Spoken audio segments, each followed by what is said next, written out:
Tiens, maintenant que j'ai rebranché le micro, est-ce que tu peux bien me reconfirmer que tu es d'accord pour que j'enregistre la conversation, s'il te plaît, Benoît? Ouais, je te le confirme. Yes. En fait, maintenant, légalement parlant, je dois te laisser choisir une date jusqu'à laquelle tu acceptes que cet enregistrement soit diffusé. Une date en 3737. Ok, 1er janvier 3737. D'accord, ça marche. Ok. Benoît, est-ce que tu peux rappeler dans quel cadre tu m'appelles, s'il te plaît? Ouais, à la base, parce que j'avais acheté le module de chant.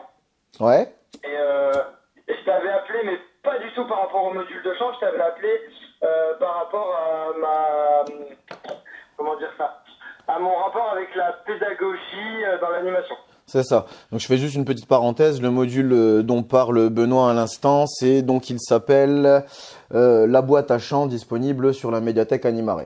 Donc oui, et, on avait discuté, on s'était appelé avant l'été, si je dis pas de bêtises. Ouais, c'est ça, c'est le mois de juin, je crois. Ouais, je crois, ouais, c'est à peu près ça, ouais. Et donc tu m'avais discuté, tu m'avais appelé pour qu'on discute, pardon, un petit peu de vision de l'animation, hein, au sens large du terme, si je dis pas de bêtises. Et est-ce que tu peux est-ce que tu peux juste refaire un petit point d'où est-ce qu'on en était resté, ou ce qu'on s'était dit, les sujets qu'on avait abordés, histoire que je me remette bien ça en tête aussi. Ouais, et ben en fait, moi, quand je t'avais appelé à l'époque, je travaillais dans un accueil ado. Donc, c'était des accueils jeunes, donc j'étais seul sur mes accueils. Et donc, j'accueillais des 11-17 ans. Et en gros, on me demandait beaucoup de faire de la citoyenneté, de monter des projets où en fait, il y avait très peu de loisirs et très peu ou pratiquement zéro de consommation dans ce qu'on nous demandait de faire en fait. Et moi, c'est quelque chose avec lequel j'avais un peu de mal, parce que je faisais beaucoup de loisirs, du jeu pour du jeu. Et donc, on s'était arrêté là. Voilà. Et en fait, mon CDD finissait le fin août. Et du coup, après, on s'était dit qu'on se rappelait pour que je te dise où j'en étais et ce que j'avais tiré de notre discussion. Ok. Et donc, si je dis pas de bêtises, c'était à toi que j'expliquais que moi personnellement, si on prend l'exemple concret là pour faire une image claire et nette, exemple d'activité de consommation pure et dure, le paintball, moi je suis pas spécialement pour dans ma conviction personnelle, mais si on me sort les arguments ou la dynamique qui va avec, je peux dire oui. C'est à toi que je disais ça ou pas? Ouais, exactement. Ok. Est-ce que tu peux justement résumer ce que je disais, ou tu préfères que je le fasse? Juste par rapport à ce que tu viens de dire ou sur toute notre discussion? Non, juste par rapport à ça, par rapport à ce point de vue sur l'activité paintball. En gros, tu m'avais dit que toutes les activités étaient légitimes à Mhm. partir du moment où on pouvait les justifier, comme tu viens de le faire. C'est-à-dire, par exemple, voilà, le paintball, ça peut aider les enfants à apprendre la localisation spatiale, à se situer dans l'espace. Ça peut les aider par rapport à la communication pour la mise en place de stratégies. Ça peut cohésion d'équipe. Enfin, à partir du moment, en gros, on arrivait à le justifier avec des arguments comme ça. Toutes les activités étaient légitimes. Mais à partir du moment où on faisait une activité sans pouvoir la justifier, c'est là où effectivement ça pouvait devenir compliqué et de le justifier auprès de tes collègues, quoi. C'est ça, c'est exactement ça. Je retraduis ce que tu viens de dire, et après, comme ça, on peut embrayer sur la suite et on est à peu près tous au même niveau de discussion et de réflexion. C'est que oui, il y a des activités qui nous plaisent ou pas par rapport à nos préférences, par rapport à nos convictions, par rapport à nos valeurs. Et c'est tout à fait légitime, hein. On a tous aussi, des fois c'est par rapport à nos compétences, hein, tout simplement. Par exemple, tu as des personnes qui sont pas du tout activités manuelles, et dans les activités manuelles, elles vont te dire moi j'adore faire la peinture, mais par contre je déteste le recyclage. Et elles vont avoir des justifications derrière. Et en fait, le truc c'est que quand on regarde comme ça, tu as toujours des gens qui vont te dire ouais, cette activité-là c'est nul, cette activité-là je te l'interdis, cette activité-là c'est pas terrible au niveau pédagogique, nanani, nanana. Et en fait, moi ma vision est que tant que tu respectes un cadre légal et le cadre sécuritaire des activités que tu vas mettre en place, et que tu es capable de justifier ton activité par laquelle il y a une bonne raison pourquoi est-ce que tu la présentes aux jeunes, donc qu'est-ce que ça apporte, qu'est-ce que ça développe, quel message tu mets derrière, etc., etc. Toutes les activités peuvent se justifier, même celles qui, au premier abord, comme moi, quand je vais te dire activité paintball, la première chose que je vais dire, c'est non, la guerre n'est pas un jeu. Mais ça, c'est une valeur. C'est pas une raison ou un objectif pédagogique. Derrière, quand toi tu me parles de mettre en place des stratégies, développer la communication, la spatialisation, etc. Là, on rentre sur des objectifs et qui justifient le vécu de l'activité. Donc moi, ma position est, si tu me demandes mon avis premier abord, paintball, je dis non pour les raisons que je viens de dire. La guerre, c'est pas un jeu. Demande aux militaires ce qu'ils en pensent. Maintenant, quand des jeunes vont le proposer en disant ouais mais nous derrière on est dans la démarche où on va prendre nous-mêmes les renseignements, on va faire la réservation, on va aller chercher le bus et en plus derrière bon bah ça va nous permettre de développer des stratégies cohésion d'équipe etc. Ou alors que des animes m'apportent ces arguments-là, ben à ce moment-là comme moi j'ai que des valeurs à répondre et pas d'arguments pédagogiques, bah je dis ouais. Mais si tu me prends sur le coup et que tu n'argumentes pas, je te dis non. En fait, c'est ça, tu vois, le bail, il est là. Et à partir de là, toute activité est valable. Toute. Maintenant, c'est comment tu vas la défendre. Et ça, c'est encore plus important que l'activité en elle-même. Pourquoi tu l'as fait? Est-ce que tu es capable d'expliquer à quelqu'un du milieu ou encore plus fort, à quelqu'un qui n'est pas du tout du milieu de l'animation, pourquoi est-ce que tu as fait un paintball? Pourquoi est-ce que tu as fait un karting? Pourquoi est-ce que tu as fait du recyclage? Pourquoi est-ce que tu as fait un spectacle de marionnettes, tu vois? Si tu es capable d'expliquer le pourquoi, tu as une raison pédagogique. Donc, c'est légitime. C'est ça. Ouais, c'est ça qu'on avait parlé c'est ça. la dernière fois. Ouais.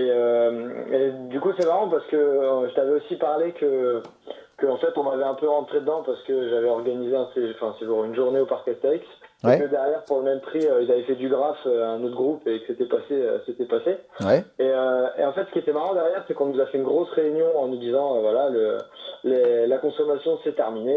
Maintenant, vous montez tous vos projets, c'est de l'autofinancement. Et du coup, ok, pas de souci, bah, c'est parti quoi. Enfin, de toute façon, c'est comme ça. Et l'été, il y en a quand même qui ont sorti des activités de conso, mais on leur a rien dit parce qu'ils sont allés visiter le musée de la préhistoire, parce qu'ils sont allés visiter un château. Enfin, voilà, du coup, c'était marrant. Oui, ça, c'est la conso à visée pédagogique. C'est comme ça que ça s'appelle. Voilà. Et du coup, ça passe beaucoup mieux. Ouais. Mais tu vois. Sur le papier, c'est plus joli. Oui, mais je crois que je te l'avais dit et je fais le rappel parce que ce coup-ci, on enregistre. Mais tu vois, l'activité graphe, on peut aussi très bien la démonter et dire est-ce que tu es au courant de la pollution qu'il y a derrière, des risques pour la santé qui sont engendrés, etc. Tu vois, ouais, et pourtant, il y a des belles valeurs à mettre derrière à travers l'expression artistique, à travers la vision d'une œuvre collective créée tous ensemble, etc. L'expression personnelle, tu vois, on peut développer plein de choses derrière. Mais en fait, voilà, toute activité va dépendre du point de vue duquel tu la prends. Moi, par exemple, les Olympiades, c'est pas mon dada. Et pourtant, c'est un grand classique de l'animation qu'on fait partout. Mais les Olympiades, pourquoi? Parce que les Olympiades, ça vient des Jeux Olympiques, d'Olympie. Et en fait, le principe même des Jeux Olympiques, c'est de gagner en écrasant les autres.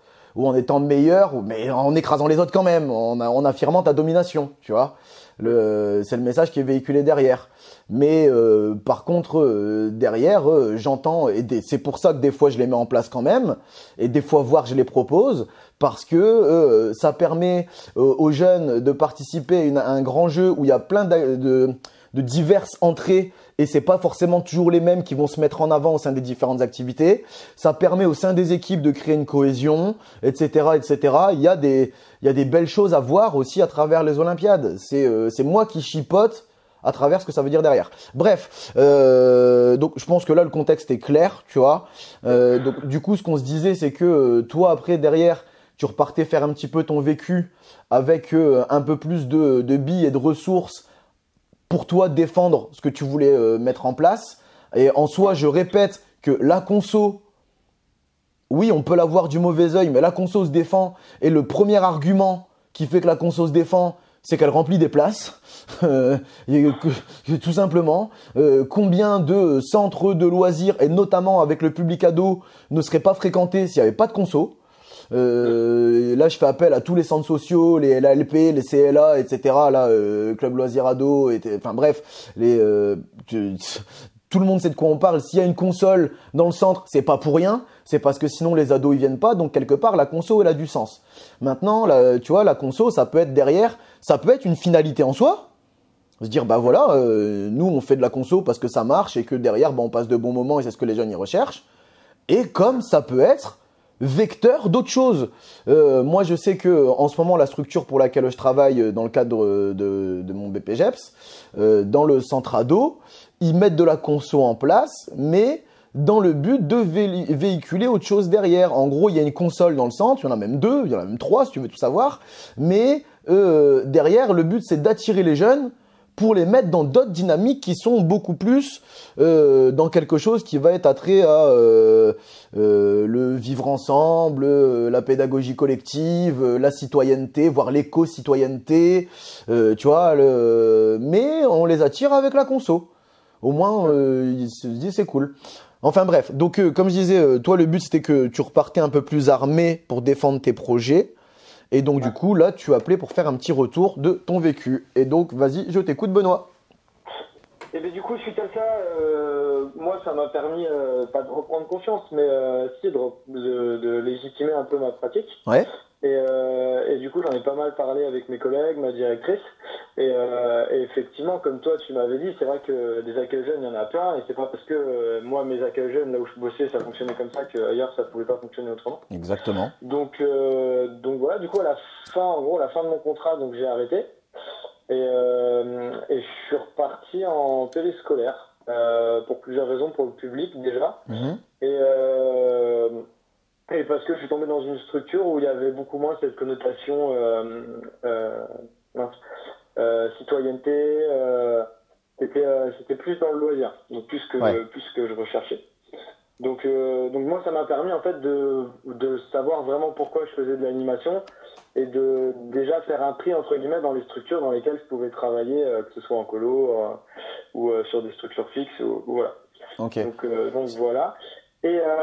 Excuse-moi, je te coupe, mais tu mets le doigt sur quelque chose de très intéressant. Comment tu le fais ton tri?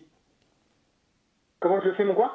Comment tu fais ton tri entre les structures maintenant avec lesquelles tu veux travailler et celles avec lesquelles tu le veux pas?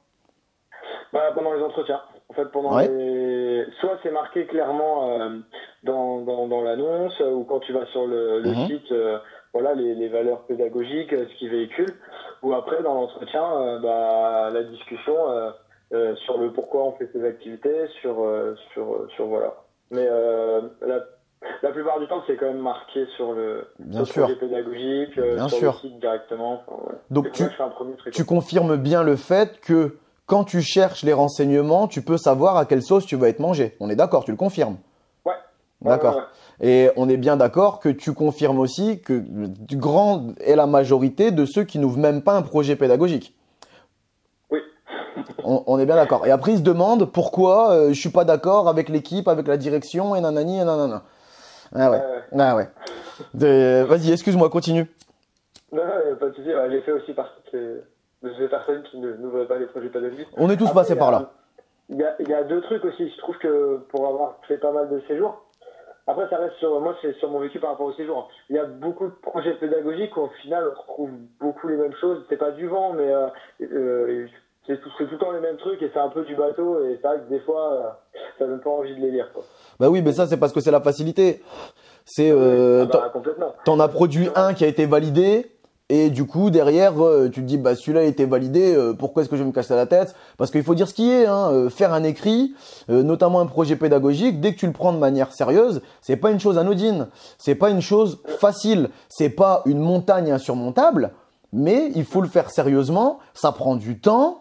Mettre tes pensées à l'écrit, c'est quelque chose qui demande, je sais pas parler d'entraînement, mais au moins de la discipline, de la rigueur quand tu vas le faire.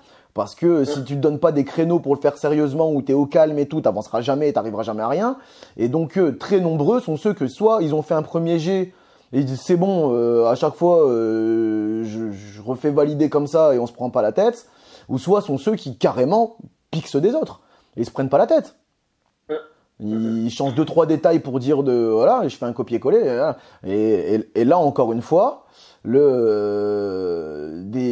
directions, combien de directions on les voit, elles galèrent, elles sont les premières à s'en plaindre, alors qu'elles n'ont pas mis clairement sur papier ce qu'elles voulaient faire. C'est le même principe à une autre échelle que l'animateur qui prend pas conscience d'où est-ce qu'il va mettre les pieds. C'est le directeur qui prend pas conscience que c'est à lui de créer là où tout le monde va mettre les pieds. Tu vois? Ouais.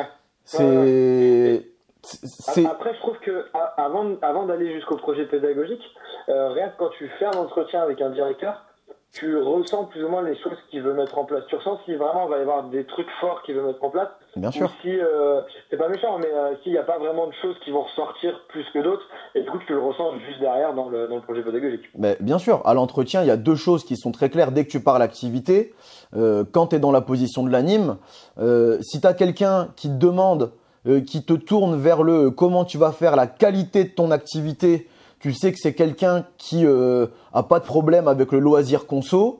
Et dès que c'est quelqu'un qui va te demander pourquoi tu fais cette activité-là, tu sais que ça va être quelqu'un qui, avec la conso, ça va être un peu plus difficile en général, tu vois. Bon, bien sûr, il y a toujours des contre-exemples, mais la grande masse se retrouve là.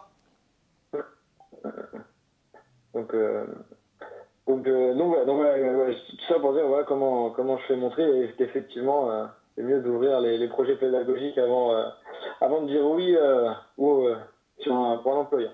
Bien sûr, et comme tu le dis, même à l'entretien, au premier contact, on peut très vite avoir et des fois il suffit de poser la question ou de mettre le fait de but en blanc. Moi je suis plutôt pour la conso, moi je suis plutôt contre la conso. Et tu vois directement si ça passe ou si ça passe pas, aussi bien que tu sois dans la position du recruteur que du recruté. Ouais, c'est clair. Et du coup, pour continuer, centre de loisirs, j'y suis pas, enfin le périscolaire, j'y suis pas resté trop longtemps. C'est pas que je voulais pas y rester, c'est qu'en fait, j'ai été contacté par une entreprise qui fait du team building, qui m'a proposé pour le coup un 35 heures, beaucoup mieux payé parce que le périscolaire. Attends, elle fait quoi l'entreprise? De quoi? Elle fait quoi l'entreprise? Elle fait du team building. Qu'est-ce que c'est? Alors, donc c'est de l'animation team building, c'est-à-dire que c'est de l'animation pour adultes, pour des entreprises. Donc par exemple, une entreprise qui va faire un séminaire d'une journée, je sais pas, dans tel château, et ben nous en fait notre taf c'est par exemple on vient l'après-midi et on fait une animation, ça peut être une murder party, une construction de F1, enfin voilà. Ok. Alors, je fais mes paris, hein, tu me dis si je me trompe. Là-dedans, il n'y a pas de CEE. Ça n'existe pas, tu as minimum du CDD. Et tu es payé à l'heure et voire tu es bien payé. Exactement. Donc moi, je suis en CDD qui va déboucher sur un... Enfin, le but, c'était que ça débouche sur un CDI. Ouais. Je sais pas si je peux parler de salaire ou pas. C'est toi qui vois, hein. Si t'as envie. Moi, ça me dérange pas. Là, je suis payé 1650 € par mois. Net? Par rapport à net, ouais. Ouais, ok. Attends, question. C'est quoi tes diplômes?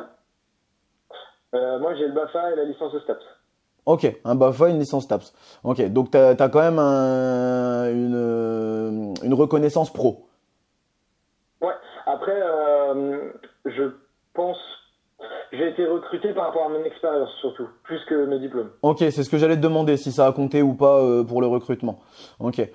Ça a compté, mon stage ça a compté parce qu'ils veulent développer les animations sportives. Ok. Mais c'est plus sur mon expérience en tant qu'animateur que j'ai été recruté. Et du coup je bosse toujours là pour eux. Ouais. Parce que pour le coup je me suis dit je m'y attendais pas, je pensais pas que je savais que ça existait, mais je pensais pas que ce type de contrat, ce type de poste existait. Et du coup, là, je fais de l'animation vraiment pour adultes. Donc, c'est complètement différent. Là, pour le coup, je retrouve vraiment cet aspect loisir, c'est-à-dire qu'on fait de l'animation vraiment pour que les gens s'amusent et profitent et passent un bon moment entre eux. C'est une question que j'allais te poser. Si là, la conso, ça posait un problème. De quoi? C'est une question que j'allais te poser. Si là, pour tes employeurs ou pour tes collègues, là, la conso posait un problème. Alors, eux, on fait tout. Enfin, le but c'est vraiment de tout faire nous-mêmes. Ouais. Après, en fait, on fait vraiment, on construit des animations sur mesure pour les entreprises. Du coup, la conso en soi ne pose pas de problème. C'est-à-dire que des fois, par exemple, ils veulent, je sais pas, une activité de danse ou je sais pas quoi. Donc là, on fait appel à un prestat qui va leur faire de la danse. Mais nous, on n'a pas vraiment d'intérêt de faire ça. C'est-à-dire que nous, on veut vraiment faire de l'animation. À faire appel à un prestat ou les emmener vers de la consommation, c'est pas que ça nous dérange par rapport à des valeurs ou autre chose. C'est juste que nous, ça a aucune plus-value pour nous. Ouais, non, d'accord. Mais parce que là où je veux en venir, c'est en fait, si tu veux, la conso. Moi je le traduis comme ça, je le vulgarise comme ça et c'est comme ça que je forme les stagiaires et que je leur dis pour qu'ils comprennent clairement, tu vois. Je leur dis la conso, c'est juste une notion de plaisir dans l'activité, on passe un bon moment. Ouais. La PEDA, c'est on véhicule un message, on fait passer des messages. Et donc là clairement, vous êtes là pour faire passer des messages ou pour faire passer des bons moments? Ah non, nous c'est pour faire passer un bon moment, clairement. D'accord. Et donc, on est d'accord que là, ce que tu fais, toi, en tant qu'anime, est-ce que tu as des collègues qui sont juste BAFA simples et qui n'ont pas de diplôme ni STAPS, ni BPGEPS, ni DUT, ni quoi que ce soit? Ouais. Alors, en fait, c'est une petite boîte. Du coup, moi, en fait, je suis l'animateur de la boîte, donc c'est vraiment moi qui suis référencé sur les animations, etc. Mais après, moi, j'ai mes collègues qui sont, pour le coup, par exemple, des commerciaux, des responsables logistiques. Et comme c'est une petite boîte, viennent m'aider à faire de l'animation. Donc oui, il y en a qui n'ont pas le BAFA, mais ils ne sont pas vraiment animateurs. Ok, d'accord. Mais donc là où moi j'en tire une leçon de ce que tu me racontes, hein, c'est que donc on peut trouver quelque chose de stable et correctement payé dans l'animation et sans forcément avoir à culpabiliser de faire de la conso. C'est ce que tu es en train de me dire. Ouais, pour le coup, ouais. Je pensais pas que c'était possible à ce point-là, mais oui, c'est possible. Alors après, le seul bémol, c'est un petit bémol, c'est qu'on n'est pas vraiment dans la filière animation, mais dans la filière événementielle. C'est vraiment de chaque côté. Après, moi, je fais de l'animation, mais je suis sous la, je sais pas comment on appelle ça, pas la tutelle, mais sous les conventions de l'événementiel. Ah oui, non, mais je peux te le dire clairement. C'est-à-dire que là, t'as rien à voir avec Jeunesse et Sport. Ça se passe avec la chambre ça se passe avec la chambre des commerces, l'URSSAF, l'INSEE, mais l'inspection du travail classique. Mais oui, et c'est là qu'on voit que l'animation dépasse le champ de l'animation socio-culturelle, de Jeunesse et Sport, pour le dire vulgairement, parce qu'il y a longtemps que ça s'appelle plus comme ça. Mais enfin voilà quoi. Donc ouais, c'est cool. Du coup, tu prends du plaisir du coup? Ouais. Alors du coup, j'ai pu vraiment moi m'éclater dans le côté animation, parce que là on fait vraiment c'est des animations où il y a des moyens, il y a du budget, il y a du matériel. Enfin, c'est pour le coup l'animation vraiment animation, création d'animation, c'est vraiment énorme. Ouais. Après le bémol dans ce boulot là, c'est que déjà c'est des clients. Donc, tu as une certaine distance par rapport à eux. Bien sûr. Et puis que, en fait, à chaque fois, c'est des clients différents. Donc, tu crées pas de relation avec eux. Tu crées rien. C'est vraiment, t'enchaînes des événements avec des clients différents à chaque fois, quoi. Oui. Et ça reste des adultes. C'est ça. C'est plus des enfants, donc c'est plus la même position, quoi. Bien sûr. Donc, du coup, c'est en général la dynamique de l'événementiel ou du public qu'on va dire il y a un truc qui peut s'y assimiler, tu sais, c'est l'animation touristique ou en club, ouais, c'est ça, en hôtel club, en village vacances, en camping, etc. où les personnes viennent pour des activités ponctuelles et c'est pas toujours les mêmes et surtout Toi, t'as aucun contrôle sur le public. Il peut arriver, si il a envie de dire merde et de se casser, il peut se barrer, il a rien à signer ni quoi que ce soit. Il n'y a pas de déclaration. C'est un public très volatile, comme on dit.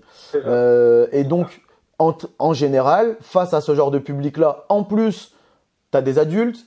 Donc, ce qui veut dire quelque part, soit ils ont payé, soit ils savent qui a payé. Et ils savent qu'il y a de l'argent en jeu, et donc ils attendent une prestation d'une certaine qualité. C'est-à-dire que c'est pas la même tolérance que les gamins devant qui t'as foiré ton grand jeu, t'as oublié le matos, et tu leur dis attendez-moi un quart d'heure et y a pas de souci, ça va tourner quand même. Tu fais ça devant des adultes qui savent combien ça a coûté. On est d'accord que c'est très moyen. En plus, là, quand tu parles d'une petite boîte, c'est un coup à flinguer sa répute. Donc, oui, c'est un public qui est plus exigeant et devant lequel, par contre, là, la notion de qualité de prestation devient bien plus importante. En gros, là, tu as une obligation de résultat. On dit souvent dans l'animation avec les… C'est ça, dans l'animation avec les jeunes, avec les mineurs, on dit très souvent, tu as des obligations de moyens, mais pas de résultats. Si tu t'es loupé dans ton activité, bon, bah, c'est pas grave, tire-en les conséquences et analyse la situation pour pas que ça se reproduise la prochaine fois, quitte à pu le refaire. Toi, là, t'es dans une position où c'est un peu moins acceptable. Et ce sera en tout cas bien moins accepté, ça c'est sûr. Exactement. Donc non, je suis content. Enfin, je suis content d'y être actuellement. Ouais. Après là, je vais pas y rester pour d'autres raisons, mais pour le coup, ça montre qu'il y a quand même pas mal de choses à faire dans l'animation et qu'au final, on connaît les bases, on va dire le périscolaire, l'écolo, mais qu'en fait, il y a plein de choses. Mais bien sûr. Il y a plein d'autres choses. Ouais. Moi, à une époque, je travaillais dans une boîte événementielle, un peu comme toi, sauf que nous, on faisait des interventions mascottes dans des supermarchés, dans les rues, dans les marchés de Noël, dans des parcs, etc. Et donc en gros, c'était soit des mairies, soit des particuliers, soit des entreprises clairement qui embauchaient une équipe pour venir faire les interventions. Et là, c'est pareil. Nous, c'était à base de… Déjà, tu as des costumes. Le costume en lui-même, il vaut entre 400 voire 800 balles, tu vois. C'est pas un costume de merde, c'est les mêmes qualités de costumes que tu trouverais dans les parcs Disney, parcs Astérix, etc. Tu vois, c'est des très beaux costumes. T'as le même protocole à devoir suivre, c'est-à-dire une mascotte, ça parle pas. En plus de ça, nous on devait faire des répétitions, etc. pour nos déambulations, parce qu'on faisait des jeux de scène et compagnie, etc. Mais donc, ce que je veux dire, c'est que là, la préparation et la rigueur et la qualité est à un niveau bien plus élevé que ce que tu vas trouver quand tu arrives face à un public mineur. C'est quelque part, et de toute façon, t'as pas le même type de contrat. T'as des contrats en événementiel en général qui sont faits pour tu t'es loupé une fois mon coco, tu te louperas pas une deuxième fois, c'est-à-dire vas-y. Il arrive très souvent, je sais pas si c'est ton cas ou pas, mais en événementiel, il arrive très régulièrement qu'on ait des contrats à l'événement. Alors moi c'est un peu plus spécifique parce que je suis l'animateur à temps complet sur la boîte. Donc okay. j'ai pas bien sûr qu'il y a cette pression comme tu dis, qualité et tout ça, mais j'ai pas de contrat à l'événement, c'est-à-dire que je suis vraiment l'animateur, je suis là pour vraiment mettre en place des animations, créer des nouvelles et les mettre en place après sur le terrain. Donc j'ai moins cette pression je suis payé à l'événement. Mais par contre on fait appel effectivement à que ce soit pour des murder parties, à des acteurs ou pour des animations, on a besoin de beaucoup plus d'animateurs, on fait appel à des gens ponctuellement. Ouais. Et là, effectivement, ils sont payés à l'événement. Ah oui, tu m'étonnes, ouais, forcément. Oui, parce que là, c'est les renforts, en fait. Eux, c'est pas les permanents. C'est que nous, on est 5-6, mais demain, on fait un événement à 300 personnes, on a besoin de beaucoup plus de monde. Et là, effectivement, on fait appel à des gens ponctuellement. Quoi. Ah bon, là, effectivement, c'est des contrats, des contrats à la journée, quoi. Ouais, c'est ça. Moi, c'était ça que je connaissais, en fait. Tu vois, j'avais pas le degré de responsabilité que toi, t'avais dans la boîte, en fait, tu vois. Moi, en fait, je pensais aussi que ça marchait que sur des contrats à l'événement. Et là, pour le coup, non, en fait, je suis vraiment salarié. Non, parce que toi, tu as un travail de fond à faire. En fait, toi, tu as entre guillemets, toi, tu as la partie recherche et développement. Exactement. C'est ça. Oui, tu as les prestations ponctuelles, mais toi, tu as tout le travail de l'ombre cachée qui ressemble à quand on est sur le terrain avec des colos ou des centres aérés, avec le travail des bureaux et de la coordination, où faut rechercher les partenaires, il faut créer des contrats, faire des devis, préparer du matos, trouver des prestations, des dates, peut-être louer des véhicules à tel moment, tu vois. Et c'est tout ce travail-là de logistique. Donc quand toi, tu es en première ligne sur le terrain, en général, quand tu rentres dans l'animation, dont tu n'as aucune conscience. Toi, tu penses que la vie, elle s'arrête sur le centre où tu es, en fait. Mais non, s'il y avait que ça tournerait très très très difficilement. On est d'accord que si toi tu fais pas tout ce travail en amont, quand tu arrives sur la prestation, c'est compliqué. Ouais, ah bah oui, oui, oui. Ah bah, de toute façon, j'ai même envie de dire que le travail en amont est beaucoup plus important que le travail sur le terrain, quoi. Oui. Au final, Oui. en termes de temps, en termes de tout ça, on passe beaucoup plus de temps à préparer l'animation que à la faire, quoi. Bien sûr, mais c'est un peu comme une troupe de théâtre qui va passer au final, quand tu regardes le temps entre les répétitions et les prestations, à moins que ce soit une troupe internationale ou nationalement connue, qu'elle va faire une tournée pendant 1 an ou quoi, mais la plupart, ils vont passer 1 an à répéter pour jouer 1 mois. Ouais. Tu vois, c'est tout ce travail en amont et logiquement, dès que, tu sais, en fait, si tu remarques sur la conversation, j'essaie de toujours faire la transition entre toi, ce que tu fais, et le parallèle qu'on peut faire dans l'animation un peu plus classique que tout le monde connaît, tu vois. Dès que tu veux faire, et encore une fois, j'ai rien contre si tu veux voir l'animation du côté loisir conso, si tu veux le faire sérieusement, la prépa n'est pas optionnelle. Ouais. Ah bah oui, bah clairement. C'est pas un truc qu'on peut faire vite fait, dont on peut se passer, voire un peu à l'arrache. Non, oui, la conso, pourquoi pas. Mais si tu l'as fait bien. Et si tu l'as fait bien, tu sais ce que ça engendre. Ça veut dire grosse prépa. Grosse prépa. Oui, ok pour les paillettes dans les yeux, mais qu'il y ait des vraies paillettes. Que ce soit pas des grains de poussière, quoi. Non, on veut que ça brille. Donc c'est peaufiner les détails, nanani, nanana. Que quand tu vises des attraits plus pédagogiques pour faire véhiculer des messages, c'est la dynamique qui compte. C'est pas la finalité, là où tu vas arriver. Non, c'est le chemin, les outils que tu vas utiliser qui vont être importants en fait. Et les deux se valent, hein. Oui, après c'est juste, c'est là où c'est pour ça que je t'avais appelé, c'est parce que moi j'arrivais plus à m'y retrouver, enfin c'est pas que j'arrivais plus à m'y retrouver, mais j'arrivais plus à trouver de légitimité dans ce que je faisais par rapport aux critiques auxquelles je pouvais faire face, et qu'au final j'avais pris conscience que les deux se valaient et qu'après il fallait juste savoir dans laquelle entre guillemets on se plaçait, parce que je pense pas qu'on puisse juste se caser dans des cases, mais juste savoir laquelle on mettait en place et pourquoi on le faisait, quoi. Bien sûr, et puis tu peux fluctuer à des moments, tu vois, on n'est pas binaire. Ouais. Tu vois, il y a des moments où tu vas te dire, bah, je fais un jeu de conso, oui, mais derrière, il y a un gros message et je le sais, je suis content de le véhiculer. Et comme à l'inverse, comme je t'ai dit tout à l'heure, on peut se servir de la conso pour faire véhiculer des messages derrière aussi, tu vois. Au-delà de ça, comme tu le dis, je l'ai déjà dit, mais je le répète pour bien faire passer le message.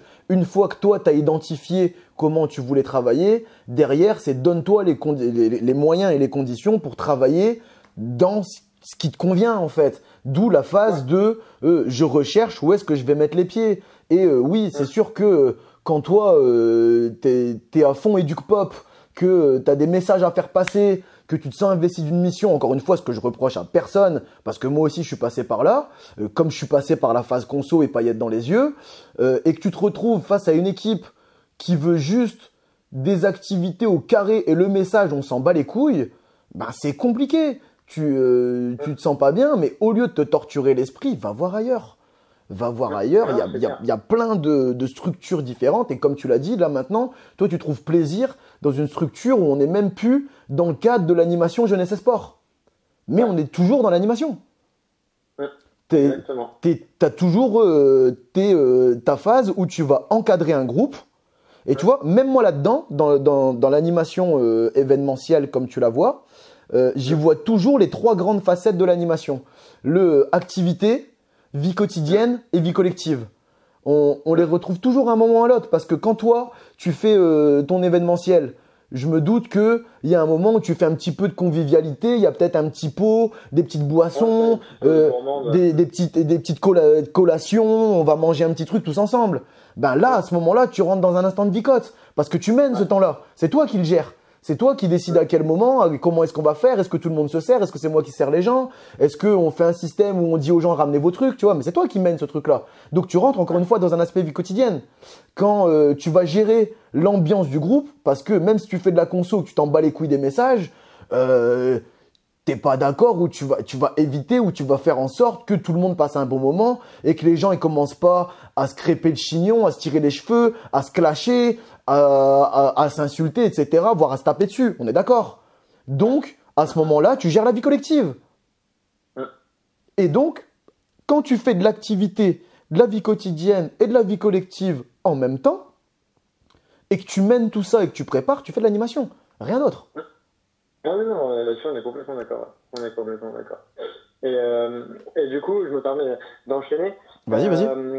Parce que c'est sur ce que, par rapport à notre discussion qu'on avait eue, où tu m'avais dit que voilà, à un moment donné, si je voulais trouver une structure dans laquelle je me plaisais, il fallait que je cherche et que je bouge, quoi. Et ben, en fait, je vais continuer. Je finis mon CDD dès la fin décembre. Ouais. Je vais continuer, je vais bouger, je vais bouger un peu partout en France et je vais essayer d'aller voir plein de structures pour comme tu le disais, voilà, aller voir toutes les structures qui existent avec leurs différents moyens de fonctionnement. Voilà. J'adore cette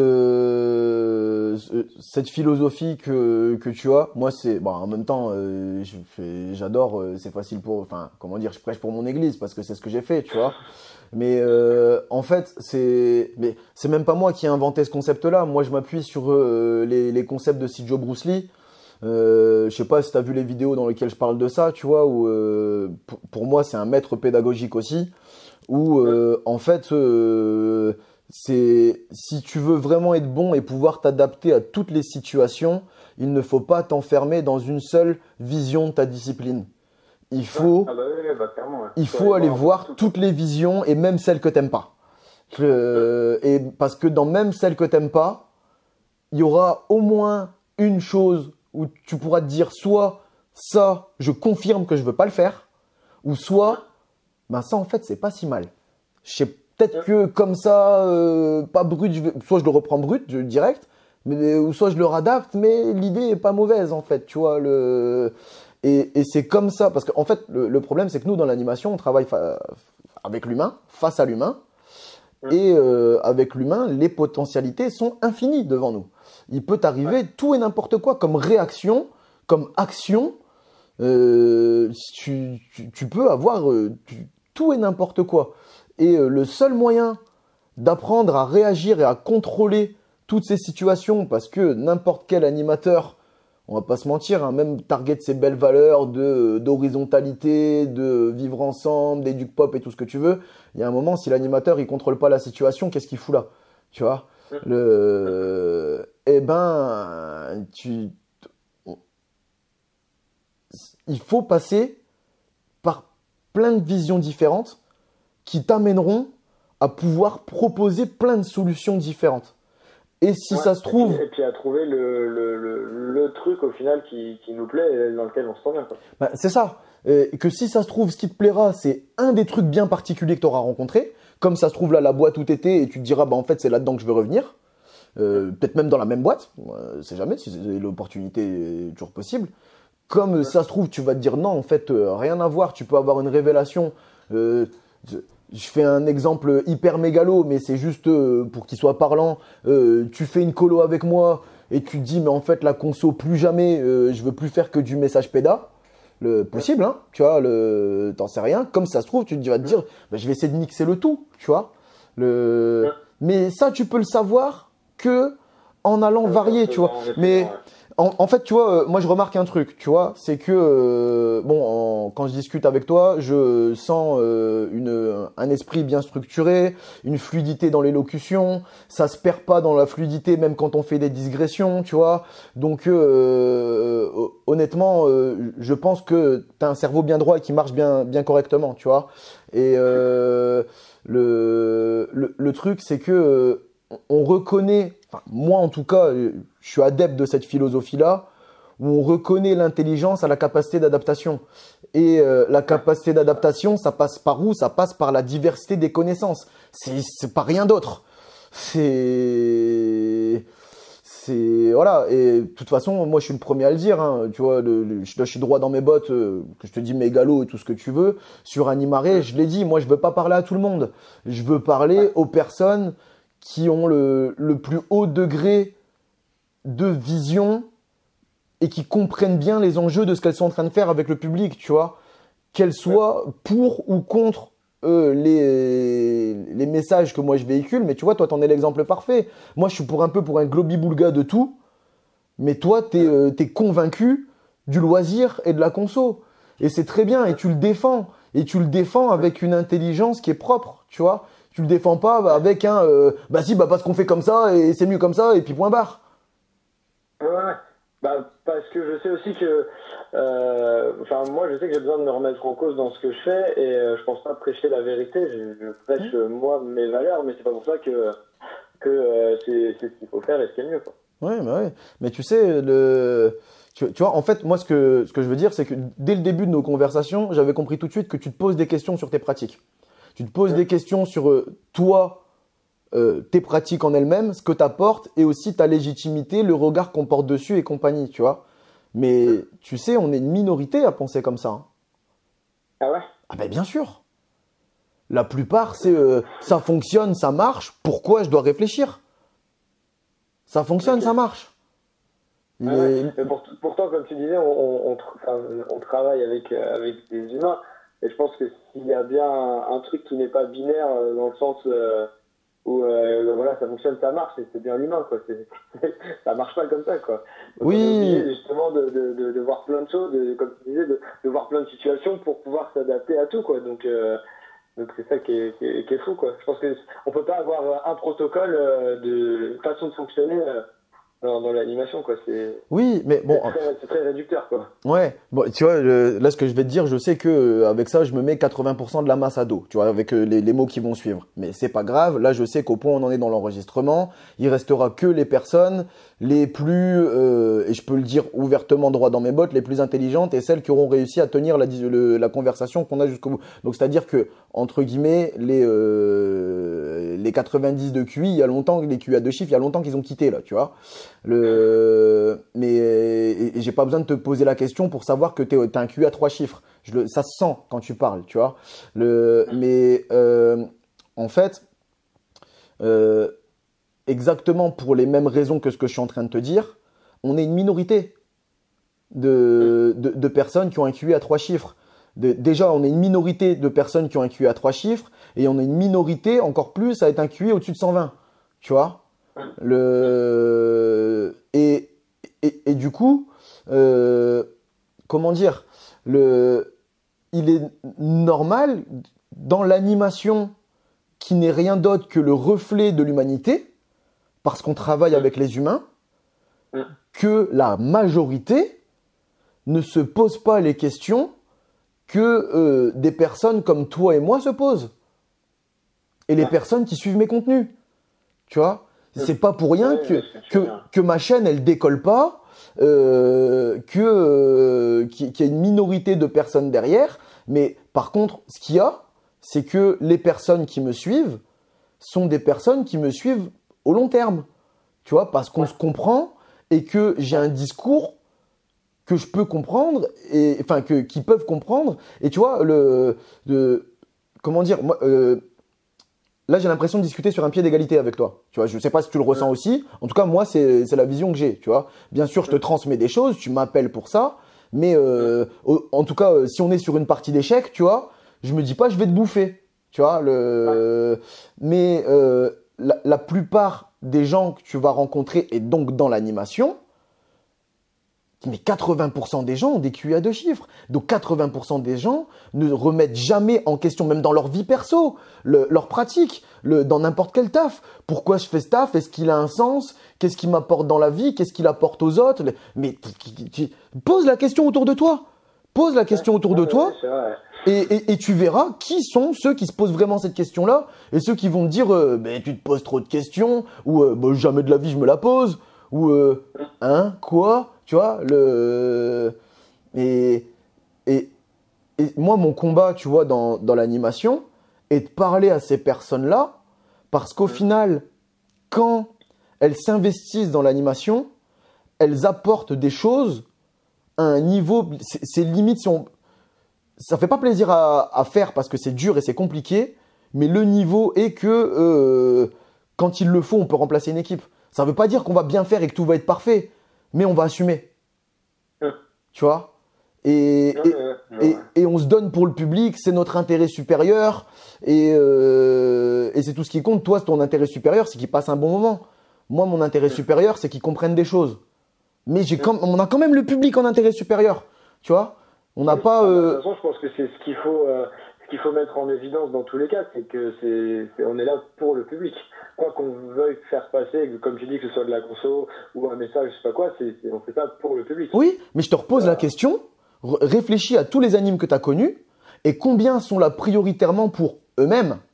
Et pour eux-mêmes, c'est sur plein de raisons différentes. Pour eux-mêmes, c'est dans les activités que je vais faire parce que c'est mes activités que j'aime bien et moi je kiffe et donc vous allez tous kiffer. Ils sont là pour eux-mêmes parce que ils sont venus pour passer, et je peux le comprendre, pour taffer, et ils font leur taf, il n'y a pas de problème, mais ils taffent entre potes, avec des gens avec qui ils s'entendent bien, et puis voilà. Ils sont venus pour eux-mêmes parce qu'ils sont là pour payer leur permis, pour payer leurs vacances, pour payer je ne sais quel truc là, tu vois, ou payer leur loyer tout simplement, parce qu'il faut qu'ils taffent, et voilà. Mais Ça, je suis d'accord. Et je trouve que ça fait mal des fois quand tu discutes avec ces gens-là, parce que moi j'ai fait des colos avec Pucepa il y a quelques années, ouais. où en fait on était sur, il y avait une partie qui était sur centre fixe et l'autre partie qui faisait de l'itinérance. Ouais. Et je me rappellerai toujours de cet anime où en gros il avait toujours fait du fixe et il est venu faire un séjour en itinérance avec nous. Et du coup je lui avais demandé à la fin, bah alors voilà, t'as préféré quoi? Parce que je sens que il y a beaucoup de débats autour de normal, bien sûr. Il faut faire un. Et le gars m'avait répondu, j'étais un peu tombé sur le cul, il m'avait dit non, moi je préfère le centre parce que le soir on peut se mettre des mines. Et là j'avais dit mais laisse tomber quoi. Bah ouais, voilà. C'est un truc de ouf. Et c'est vrai que quand t'es passionné par ça, par l'animation et que c'est vraiment ton métier au quotidien, avoir ce genre de discours. Après, j'en veux pas à ces gens-là parce qu'il y en a beaucoup, ils font ça, c'est juste des jobs d'étudiants pour se payer leur logement. Et puis s'ils étaient pas là, on remplirait pas les taux d'encadrement. Le même niveau de lecture, de discussion avec ces gens-là, mais des fois, ça prend pas mal. Mais oui, mais comme je te le dis, s'ils étaient pas là, on remplirait pas les taux d'encadrement. Pourquoi? Parce qu'encore une fois, on est une minorité à penser comme ça. Et comme je t'ai dit, refais-toi les catégories que je viens de te dire et repense à qui a en priorité l'intérêt supérieur des gamins. Je peux te dire que ces gens-là qui ont l'intérêt supérieur des gamins sont des personnes qui ne sont pas de l'intelligence lambda. Et je peux te dire aussi que ces personnes-là sont ultra minoritaires.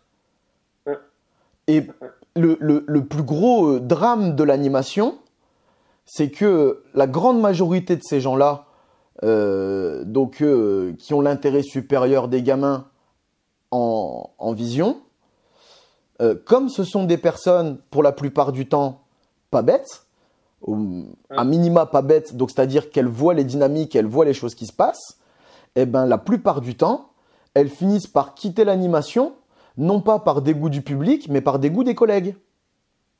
Complètement. C'est un ras-le-bol parce que tu te dis, mais où sont les gens qui pensent comme moi et qui ont la niaque? Et en fait, personne. Et donc, en fait, les vrais, au final, même s'ils sont là et qu'ils font leur taf, les vrais projets, c'est moi. La dynamique, c'est moi. Les conflits, c'est moi. Tu vois, tu te retrouves à tout gérer. Et du coup, c'est invivable. Quoi. Ça, et je peux comprendre qu'en plus, quand t'as pas une position hiérarchique qui va avec, tu pètes un plomb. Et tu dis, et pour en plus, quand t'es dans l'animation, payé au CE et compagnie, là, tu vois, je dis, écoute, je vais aller à l'usine, ce sera mieux, je serai mieux payé, personne me cassera les couilles. Ou au moins, quand on me cassera les couilles, c'est parce que vraiment, j'ai fait de la merde sur ma ligne de production et point barre, quoi, tu vois. Et je l'entends tout à fait. Et ça, c'est le drame de l'animation. C'est comme ça. Je suis d'accord avec toi. Alors pour la petite anecdote, c'est que moi, comme on parlait là, le fait d'essayer plein de choses dans l'animation, Ouais. je m'étais jamais fait la réflexion dans d'autres métiers. Et j'ai rencontré une fille avec qui je suis actuellement, qui est Ouais. kiné, et qui elle a exactement le même projet que moi, mais dans la kiné. C'est-à-dire que pareil, elle vadrouille un peu partout en France Ouais.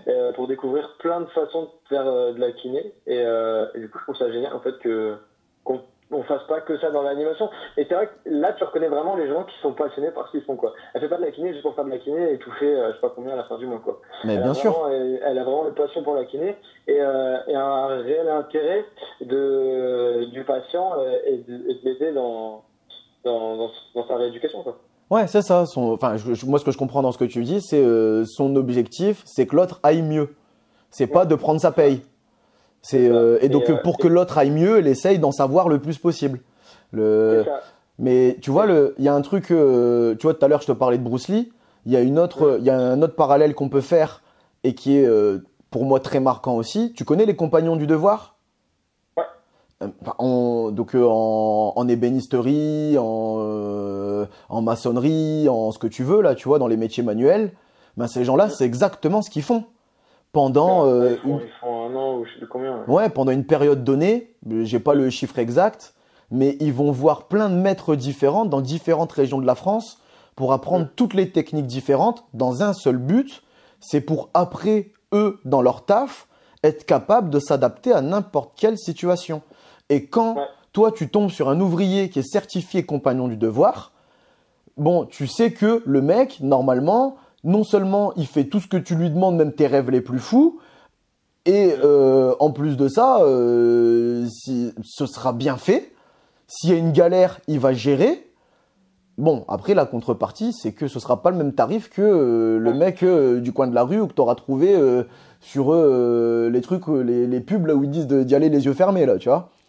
Ouais, c'est clair. Mais même juste de discuter avec ces gens-là, c'est là où tu vois, bon, on va reprendre les métiers pour les compagnons. C'est qu'il y a des boulangers, il y a des ébénistes et tout. Et en fait, je trouve que même la dimension, quand tu dis boulanger, c'est une autre dimension. C'est-à-dire que tu as le boulanger, bon, bah, c'est pas méchant, mais tu as le boulanger où tu vas à ta boulangerie, voilà, qui est avec le boulanger, qui a fait ses petites études et je sais pas quoi. Et tu as le gars vraiment qui est passionné par la boulangerie, et qui a par exemple fait les compagnons. Et en fait, je trouve que juste là, la boulangerie, elle prend une autre dimension. Mais bien sûr. C'est le même délire. Et dans l'animation, au final, c'est pareil, quoi. Et du coup, il y a quelques personnes comme ça qui, moi, tu vois, si on peut le traduire comme ça, moi, j'incite tout le monde, pardon, à passer une période dans l'animation à faire le compagnon. À aller voir ce que c'est du avec hébergement, du avec sans hébergement, de l'animation avec des matères, avec des ados, avec des primaires, avec des adultes, avec des familles, avec des seniors, avec des handicapés, dans des hôtels-clubs, en événementiel, dans des EHPAD, dans la rue. Là, en ce moment, moi, la structure pour laquelle je travaille, là, pour mon BPGEPS, je suis en travail de rue. Je suis avec des jeunes. Enfin, c'est pas forcément des jeunes, c'est des gens qui sont dans la rue. Ils viennent pas au centre et c'est moi qui vais à leur rencontre. Et le but premier n'est pas de les ramener au centre. Le but premier est d'aller les voir, de passer du temps avec eux, de leur apporter de l'animation, des activités, mais aussi de faire de la convivialité, etc., d'animer leur quartier. Et tu vois, au plus tu diversifies, parce qu'il y a un truc qui est bien aussi quand même, tu vois, c'est que même si après tu te respécialises, dans ta spécialité, tu auras toujours des exemples qui te reviendront de tes expériences diversifiées. Ouais. Et tu te diras, même si voilà, tu te dis, allez, je finis avec les matères, ben, il y a des trucs que tu as vus chez les ados, même si, ben voilà, tu peux pas refaire ce que tu as fait chez les ados, chez les matères, mais il y a peut-être une dynamique dont tu pourras t'inspirer. Non, c'est clair, de toute façon, c'est que des expériences qui pourront servir, ça. Ça, c'est sûr. C'est sûr. Ok. Donc, voilà. Et je voulais juste finir avec un petit truc, après je vais te laisser. Vas-y. Parce que j'ai vu une de tes vidéos là, avec un animateur qui s'appelle Maxime. Ouais. Bah c'est drôle, c'est drôle. Le monde est petit parce qu'en fait c'est un de mes voisins. Mais Maxime. Non. Si, et je l'ai eu il se rappelle, mais je sais même pas si j'étais ado ou animateur, mais je suis parti en colo avec lui.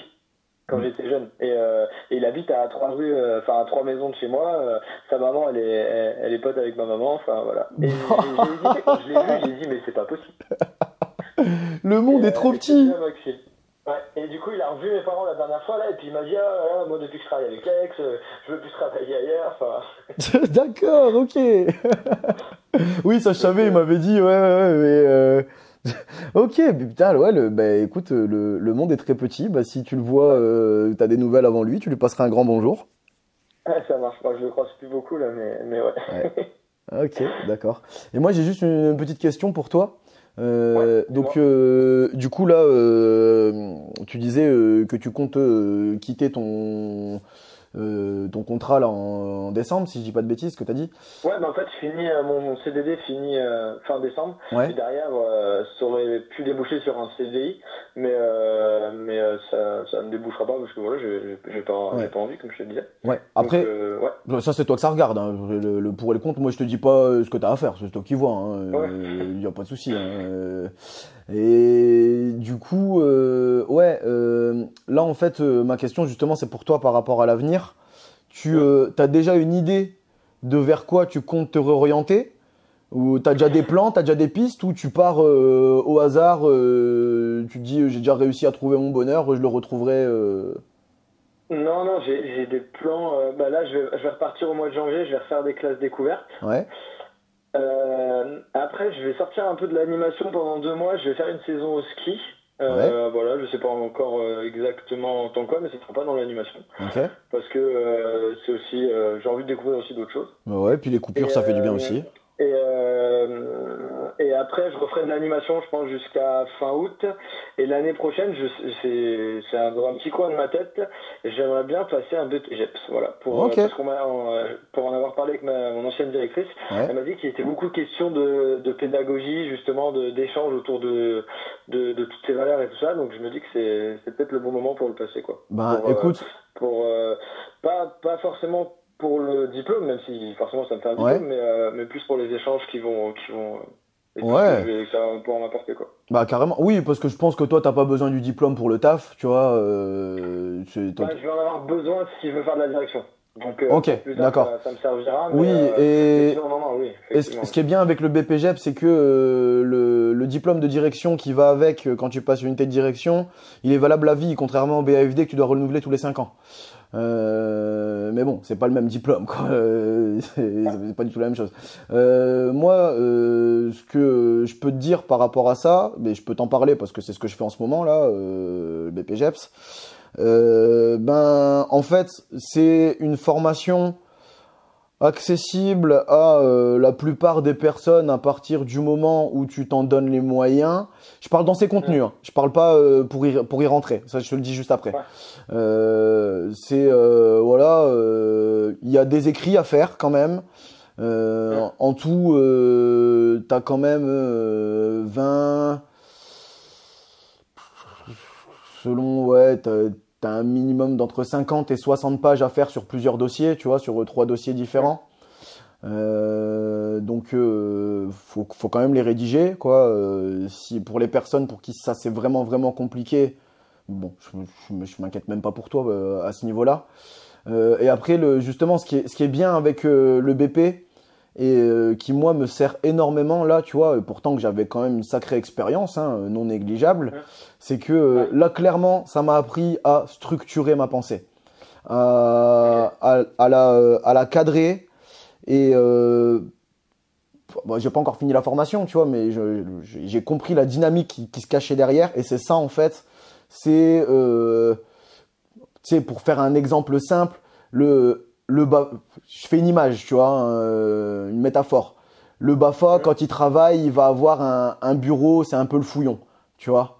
Le BPGEPS, son bureau, il est rangé, il est au cordeau au millimètre. En gros, c'est ça, tu vois. Et la grosse différence aussi, c'est que, et c'est normal, le BAFA, c'est une formation courte, donc on te forme à de l'animation courte. On te parle de la notion de projet à long terme, mais en fait, on le développe pas. On le développe pas vraiment. Tandis que là, sur le BPGEPS, tu développes vraiment, et c'est l'essence même du BPGEPS, c'est de développer un projet au long terme. C'est vraiment ça le truc, tu vois. Donc après, à toi de voir ce que tu préfères. Il y en a plein. Loisirs tout public, moi c'est celui que j'ai fait. T'as activité physique pour tous, action sociale, activité physique et de la forme ou un truc qui ressemble à ça, tu vois. T'as sport collectif. Il y en a plein, vraiment. Il y en a même, j'en ai vu sport de combat et tout, tu vois. Donc dans chaque sport en plus il y en a maintenant, dans le foot, judo, hand, c'est des rattachements qu'ils font au BPGEPS. Par exemple, moi j'ai un pote qui a fait ça. Donc lui il a passé un BPGEPS option rugby à 13 et il était rattaché à un BPGEPS activité physique pour tous. Et dedans c'était spécialisé. En fait, si tu veux, lui dans sa promo, il y avait des mecs qui faisaient de la moto, il y avait des mecs qui faisaient de l'équitation, du tir à l'arc, etc., tu vois. Et ils étaient tous en train de spécialiser dans leur discipline. Ouais. Donc voilà, c'est vraiment c'est très ouvert, tu vois. Mais après, sincèrement, les tests d'entrée, ils sont accessibles à tous à différentes échelles. Et en fait, pour moi, de ce que j'ai vécu, en fait, bon, déjà, si tu le finances toi-même de ta poche, ou que tu as un employeur qui va te faire un contrat et qui va te financer, déjà, c'est beaucoup plus facile de rentrer. Clairement, ça, la porte est entrouverte déjà, tu vois. Après, tu as des tests de sélection à faire pour rentrer dans les organismes de formation. Si tu vas faire des trucs qui ressemblent à LTP ou Action Sociale et compagnie, c'est juste des tests écrits et un entretien. Dès que tu vas travailler d'activité physique, bien sûr, tu as des tests physiques. C'est logique, ça va avec, tu vois. Voir que si tu veux passer le BPGEPS, il y a des BPGEPS, il faut passer ce qu'on appelle des VEP avant l'activité physique. Donc, c'est des validations d'exigences préalables. Ça, c'est valable à vie.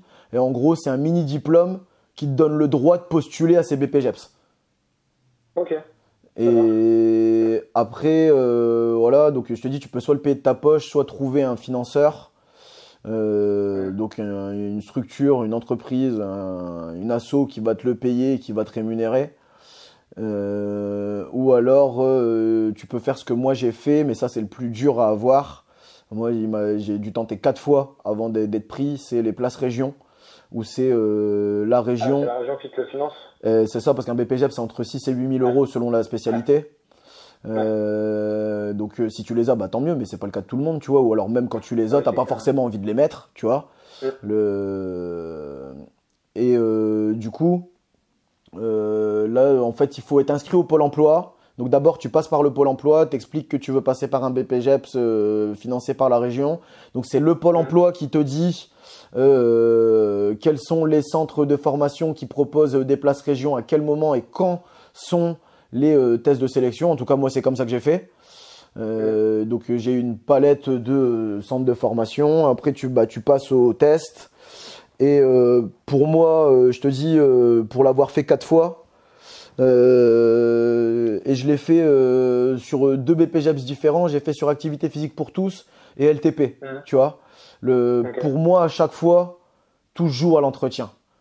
Quels que soient les... Parce que, voilà, je connais mes capacités et je sais qu'à chaque fois, que ce soit à l'écrit ou au test physique, il n'y avait pas de problème, tu vois. J'étais tout le temps dans le haut du panier. Mais après, c'est à l'entretien que tout se joue. Selon tes motivations, ton expérience, etc. Et puis des fois, les entretiens, tu sais, c'est à la gueule du mec, hein, ou de la meuf. Hein, Ça, c'est les rapports humains. Malheureusement, oui. C'est ça, des fois c'est pas de ta faute, c'est toi, t'as un trait physique qui rappelle un pattern négatif chez la personne et ça y est, c'est mort d'entrée, tu vois. Et ça c'est comme ça, hein, mais donc je te dis, ouais, moi il a fallu 4 fois pour que je sois accepté, tu vois. Mais j'ai fini par être accepté, tu vois, j'ai rien lâché et puis la persévérance paye. C'est ça, c'est ça. Et moi, je vous parlerai bientôt en vidéo de mon BPGEPS. J'ai quelques perles à sortir. Ok. Tu vas refaire bientôt des vidéos ou pas? Ouais, bah parce qu'en fait, si tu veux, c'est compliqué avec les écrits de la formation, le Ouais, rythme. ouais, bah, je me doute. C'est et même en fait, en soi, j'aurai un peu de temps, mais c'est l'état d'esprit que j'ai pas.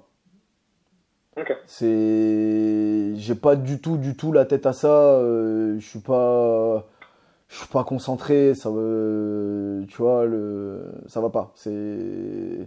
Et puis clairement, le peu de temps que j'ai de repos, j'en profite aussi, quoi.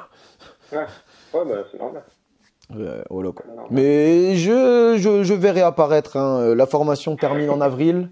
Ça m'empêche pas de préparer des idées de ce qui va arriver par la suite. Et il va y avoir pas mal de changements, des évolutions, enfin, etc., quoi. Ok. Bon, bah, cool. Bref. Cool. Bon, on a une bonne heure Donc, quand même, je pense, là. Ouais. Ouais, on est à plus d'une heure. Ouais, je vais te laisser, moi, parce que je suis attendu. Ouais, bah ouais, et puis moi, tout simplement, je vais aller manger. Voilà. Ça marche. Ben, merci en tout cas d'avoir pris le temps, du coup, qu'on se rappelle pour m'en parler. Bah, avec plaisir, Benoît. T'hésites pas à me tenir au courant, hein, de la suite des événements. Bon, je pense pas Ouais, qu'on ça marche. réenregistrera un coup de fil, mais t'hésites pas. Et si t'as une petite question ou quoi que ce soit, ben, t'hésites pas à me contacter via Animar et FBL en message privé. Et puis, je prendrai Ouais. le temps de te répondre comme à tout le monde. Ok, ça marche. Eh ben, merci beaucoup. Bon appétit, du coup, et bon courage pour ton BP. Hein. Merci beaucoup. Bonne soirée à toi, Benoît, et bonne continuation et bon courage pour la suite. Merci à toi aussi. Salut, Lex. À bientôt. Ciao, ciao.